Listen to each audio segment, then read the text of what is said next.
Hi guys, आप सब लोग कैसे हैं। आशा करते हैं कि आप सब लोग अच्छे होंगे। तो हम पिछले दो वीडियो लेक्चर में रिस्पायरेटरी सिस्टम के पार्ट 1 और पार्ट 2 को ख़त्म किया है। आप लोगों को वीडियो कैसा लगा ये आप लोग कमेंट बॉक्स में ज़रूर बता दिया करें, जिससे कि हमें भी मोटिवेशन मिले और आप सबके बीच में वीडियो को प्रॉपर लाते रहें। आज हम बात करेंगे डाइजेस्टिव सिस्टम की। यह सभी बच्चों का सबसे इंटरेस्टेड टॉपिक होता है। इसमें सभी बच्चे बहुत इंटरेस्टेड होते हैं पढ़ने के लिए कि हमें डाइजेस्टिव सिस्टम पढ़ना है, चाहे वो इंटरमीडिएट के बच्चे हों या अन्य मेडिकल पैरामेडिकल के बच्चे हों, क्योंकि पाचन तंत्र बहुत ही इंटरेस्टेड टॉपिक है। और वैसे हम बात करें तो पाचन तंत्र को पढ़ना बहुत ही जरूरी होता है, क्योंकि पाचन हमारे शरीर की एक बहुत ही महत्वपूर्ण क्रिया है जो डेली की लाइफ में आपको देखने को मिलता है। भोजन आप करते हैं, उसका पाचन होना है, एब्जॉर्प्शन होना है, एक्सक्रीशन होना है, ये सब क्रियाएं उसमें डेली के डेली होनी है। तो आज हम बात करते हैं डाइजेस्टिव सिस्टम की। डाइजेस्टिव सिस्टम क्या है? Digestive system consist of the gastrointestinal tract, जिसे क्या कहते हैं जीआईटी, यहाँ लिखा है गैस्ट्रोइंटेस्टाइनल ट्रैक्ट, जिसे शॉर्ट फॉर्म में जीआईटी कहते हैं और अन्य नाम से एलिमेंट्री कैनाल के नाम से भी जानते हैं। साथ ही साथ इस क्या है, consist of GIT and its accessory glands. कुछ इसमें ग्लैंड भी क्या होते हैं, पार्टिसिपेट करते हैं आपके डाइजेशन में या फिर डाइजेस्टिव सिस्टम में। कुछ ऐसे ग्लैंड हैं जो हेल्प करते हैं। ठीक, बात करते हैं कि क्या इसके फंक्शन है। शॉर्ट में हम लोग देखते हैं कि आपके जीआईटी का क्या फंक्शन है। भाई हम भोजन करते हैं तो एलिमेंट्री कैनाल के थ्रू हम भोजन को क्या करते हैं, पूरी प्रोसेस एलिमेंट्री कैनाल में होती है। जैसे माउथ से लेकर के हम स्टार्ट करते हैं और कहाँ एनस तक लेकर के जाते हैं भोजन को, वहां से एक्सक्रीट कर दिया जाता है। लेकिन क्या है, इसका कुछ फंक्शन है ना।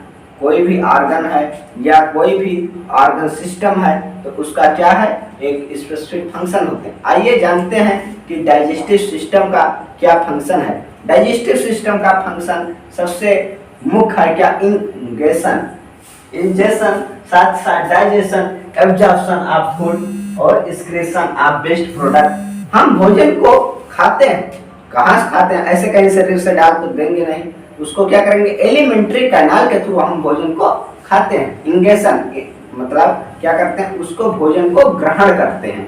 साथ ही साथ जब भोजन को ग्रहण करेंगे तो उसका क्या होगा, डाइजेशन होगा। डाइजेशन आपके एलिमेंट्री कैनाल में होगा। डाइजेशन आपके कहाँ, माउथ से ही स्टार्ट हो जाता है डाइजेशन। ठीक, साथ ही साथ फिर एब्जॉर्प्शन। अगर फूड का डाइजेशन हो गया, उसके न्यूट्रिएंट्स जो हैं, पोषक तत्व जो हैं, वो क्या होंगे, एब्जॉर्ब नहीं होंगे, तो फिर हमारे भोजन का कोई मतलब ही नहीं है। इसलिए उसका क्या, एब्जॉर्प्शन होना भी जरूरी है। और अगर डाइजेशन होगा नहीं तो एब्जॉर्प्शन नहीं होगा, एब्जॉर्प्शन नहीं होगा तो हमें कोई एनर्जी नहीं मिलेगी, किसी तरह के न्यूट्रिशन वैल्यू का वो नहीं मिलेगा कि हमें उसका फायदा हो न्यूट्रिशन का। तो इसीलिए अगर हम भोजन को ग्रहण करते हैं तो उसका पाचन होना जरूरी है, और पाचन होगा तो एब्जॉर्प्शन भी होना जरूरी है। एब्जॉर्प्शन तो होगा, लेकिन अगर हम भोजन किए, उसके न्यूट्रिएंट्स को क्या किए, एब्जॉर्ब कर लिए, बाकी जो वेस्ट प्रोडक्ट हैं क्या वो हमारे डाइजेस्टिव सिस्टम में पड़े रहेंगे? नहीं, उनको बाहर निकाल दिया जाता है। क्या है, एक्सक्रीशन ऑफ वेस्ट प्रोडक्ट। जो भी एब्जॉर्प्शन के बाद आपके वेस्ट प्रोडक्ट बचते हैं, इनको क्या किया जाता है, बाहर निकाल दिया जाता है। आइए अब हम बात करते हैं part of the digestive system. यहाँ एक हमने क्या डमी मॉडल बना है, डमी स्ट्रक्चर बना दिया है। क्या है डाइजेस्टिव सिस्टम का, देखिए यहाँ पे है mouth, pharynx, oesophagus, stomach, small intestine, large intestine, साथ ही साथ क्या है, यहाँ पे एक अपेंडिक्स होता है, रेक्टम और एनस। क्या है आपका, बात करें एक सीक्वेंस में तो सबसे पहले आपका क्या है, माउथ, दूसरा फेरिंग्स, तीसरा ओइसोफेगस यहाँ। ठीक, फिर क्या है, स्टमक, स्टमक। पांचवा क्या है आपका, स्टमक के बाद स्मॉल इंटेस्टाइन,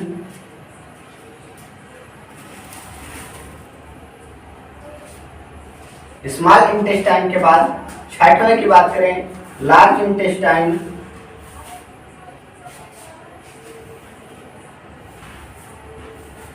लार्ज इंटेस्टाइन के बाद रेक्टम और एनस। ठीक, ये भी किसके, लार्ज इंटेस्टाइन के ही पार्ट होते हैं, बट इनको अलग से नाम दे देते हैं, रेक्टम और क्या,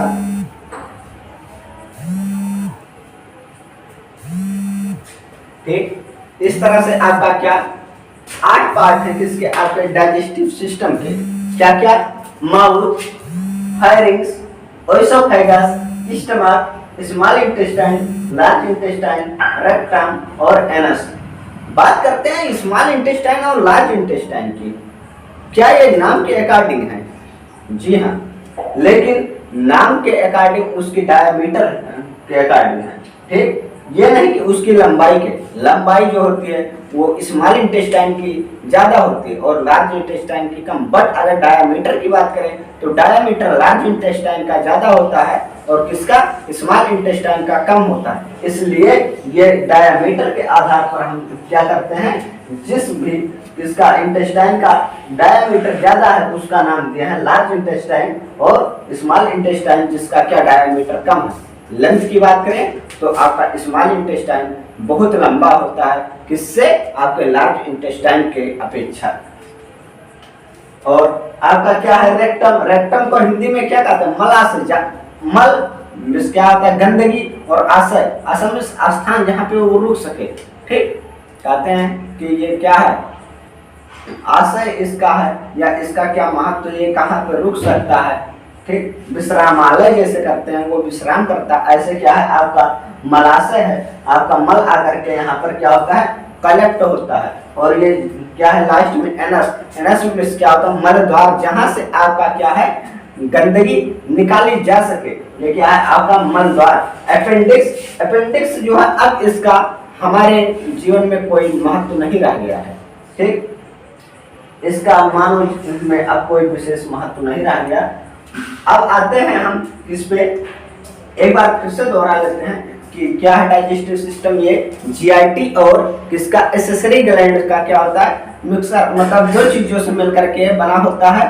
ठीक, साथ ही साथ इसके फंक्शन की बात करें तो ये भोजन को निगलने में, ठीक, मतलब उसको ग्रहण करने में, भोजन का पाचन करने में, और क्या एब्जॉर्प्शन करने में, अवशोषण करने में, और साथ ही साथ एक्सक्रीशन ऑफ वेस्ट प्रोडक्ट, जो भी गंदगी है, मल है, वेस्ट प्रोडक्ट है, उनको क्या करना है, एक्सक्रीट आउट करना है। बात करें part of the digestive system की तो माउथ आपका है, माउथ के जस्ट बाद हम जाते हैं तो क्या आता है आपका फेरिंग्स, फेरिंग्स के बाद ओएसोफेगस, ओएसोफेगस के बाद स्टमक, स्टमक क्या है, स्टमक आपका भोजन स्टमक में जाकर के स्टोर होता है, वहां पे बहुत देर तक रुकता है। यहाँ पे क्या रेक्टम में आपका मल रुकता था, बट स्टमक में क्या होता है आपका भोजन डाइजेशन के लिए रुकता है। ठीक, स्टमक के बाद आते हैं हम किस पे, स्मॉल इंटेस्टाइन पे, स्मॉल इंटेस्टाइन के बाद लार्ज इंटेस्टाइन, और लार्ज इंटेस्टाइन के पार्ट में क्या, रेक्टम और एनस। अगर हम बात करें एक एक पार्ट की किसके, डाइजेस्टिव सिस्टम के, तो सबसे पहला पार्ट आपका क्या है, माउथ। माउथ देखने में कहने में तो बहुत आसान है, बट माउथ भी एक कॉम्प्लेक्स स्ट्रक्चर है। माउथ में भी कई पार्ट होते हैं, कई स्ट्रक्चर इन्वॉल्व होते हैं।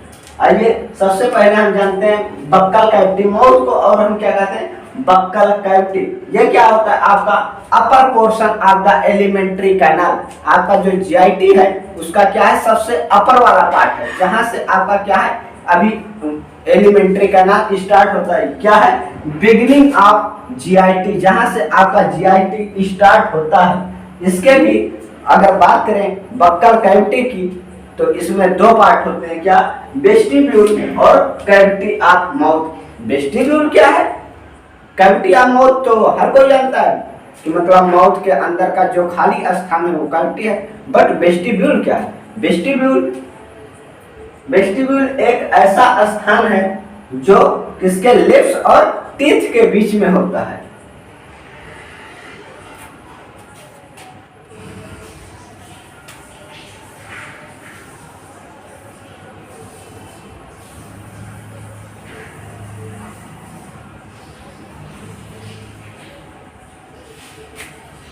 क्या आपको पता है कि लिप्स और टीथ के बीच में भी खाली स्थान होता है? हाँ, जरूर होता है।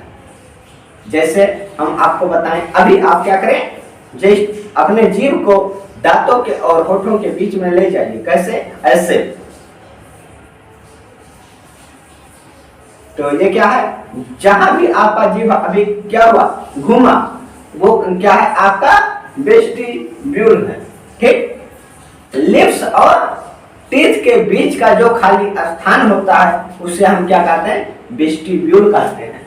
सब लोग एक बार ट्राई करो फिर से, कहाँ है आपका वेस्टिब्यूल, इस तरह से कीजिए। जहां भी आपका दांतों के बीच और होठों के बीच में जीभ आपका गया, वो आपका वेस्टिब्यूल पोर्शन है।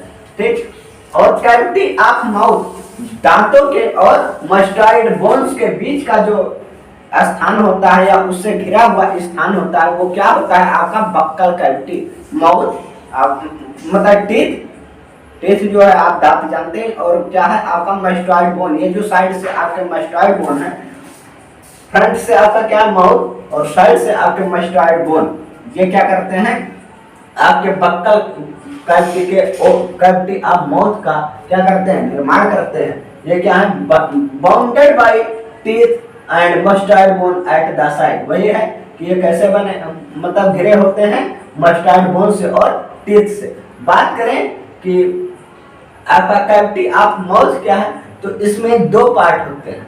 मतलब देखें तो अपर वाले पार्ट क्या है, आपका प्लेट है। माउथ में आप जीभ को क्या करें, ऊपर की छत में सटाएं। कैसे? ऐसे करके। ठीक, तो क्या है, आपका ऊपर जो प्लेट है उसे क्या कहते हैं, प्लेट ऑफ माउथ कैविटी, और नीचे वाली, उसमें माउथ कैविटी के नीचे वाले अगर बात करें पोर्शन की, तो उसमें क्या है, आपका टंग लगा हुआ है। ठीक, जीभ नीचे वाले पोर्शन में आपके क्या प्रेजेंट है, जीभ, और ऊपर क्या है उसके प्लेट। ठीक, प्लेट में छत, यहाँ पे छत है, रूफ। प्लेट क्या है, form the roof of mouth cavity. Plate क्या है, आपके माउथ कैविटी के छत का निर्माण करता है। जैसे आप कमरे में होते हैं, कमरे के ऊपर क्या है आपका, जैसे चारों तरफ से दीवार तो है, बट ऊपर क्या है, छत है। इसी तरह से ये जो प्लेट होता है वो आपके माउथ कैविटी के छत का निर्माण करता है या रूफ का निर्माण करता है। इसमें प्लेट में भी दो वो पार्ट है, क्या है, एक हार्ड प्लेट और सॉफ्ट प्लेट। बात करते हैं हार्ड और सॉफ्ट प्लेट की।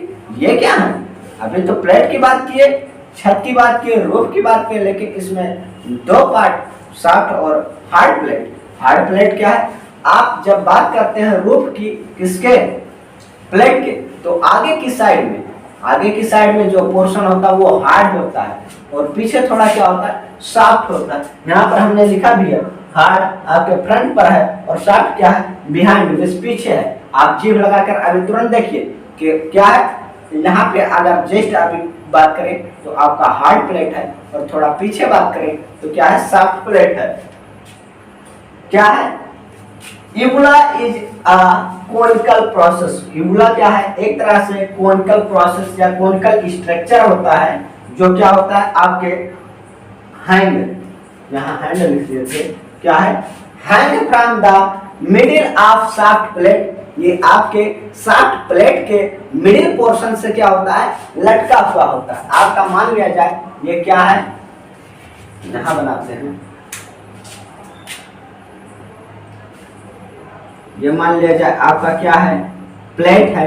ठीक, ये क्या है, सॉफ्ट प्लेट आपका यहाँ पर है, इधर हार्ड प्लेट है। ठीक, ये आपका हार्ड प्लेट है, ये सॉफ्ट प्लेट है, इसके मिडिल में ये क्या है, आपका लटका हुआ, क्या, इस तरह से बनाते हैं। ठीक, ये आपका सॉफ्ट प्लेट के बीचों बीच ये क्या है, यूबुला आपका लटका हुआ है। ठीक, यूबुला क्या है, लटका हुआ है, हैंग आउट है, टंगा हुआ है। ठीक, और यूबुला के दोनों साइड में टॉन्सिल प्रेजेंट होते हैं। क्या, टॉन्सिल, ये यूबुला के दोनों साइड में छोटे छोटे इस तरह से टॉन्सिल प्रेजेंट होते हैं।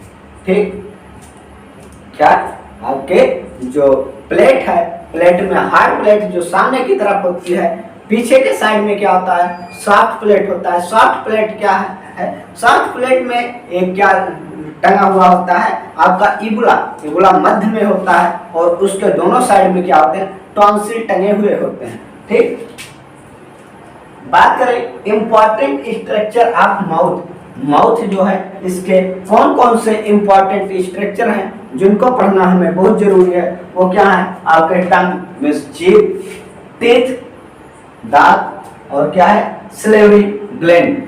ये सब चीजें क्या आपके माउथ से रिलेटेड हैं? जी हाँ, ये आपके माउथ से ही रिलेटेड है, इसीलिए इनको पढ़ना बहुत जरूरी है। ये आपके इंपॉर्टेंट स्ट्रक्चर हैं किसके, माउथ के।